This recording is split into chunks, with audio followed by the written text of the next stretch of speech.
আজ দারুণ একটা ওয়েদার, কি সুন্দর হাওয়া, একদম পরিবেশটা দারুণ। ওই জন্য চলে আসলাম মাঠে সবজি নিয়ে। বিশাল হাওয়া হচ্ছিল, হাওয়াটা একটু বন্ধ হয়েছে, নাহলে আর ঝড় বয়ে যাচ্ছিল। আর হাওয়া হলে এই যে গাছপালা অন্যরকমই লাগে দেখতে। মাচার, অন্তত মাচার যে লতা পাতাগুলো, ঝিঙে গাছ, আমাদের ঝিঙের মাচা। দাঁড়াও, ব্যস্ত হয়ে যায়, আমি সত্যি সময় ব্যস্ত হয়ে যায়, খালি খালি বসতে চায় না। এসি ফোন দিতে হবে, একটু গান শুনবো, চুপচাপ বসবে না, কিছুতে একটু ব্যস্ত রাখতেই হবে, ব্যস্ত মানুষ। ধর দিচ্ছি, পরে ধর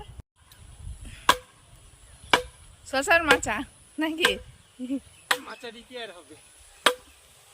এই যে শশা, এই যে শশার জমি, এটা এটা রিপেয়ার হবে বলছে। দেখেছো কি সুন্দর হাওয়া হচ্ছে, হাওয়া হচ্ছে, এবার হাওয়াটা দেখা যাচ্ছে। গরমে কদিন কাজ করতে পারছিল না, ওই জন্য হাওয়া দিয়েছে। হ্যাঁ, কাজ করার মতো ওয়েদার।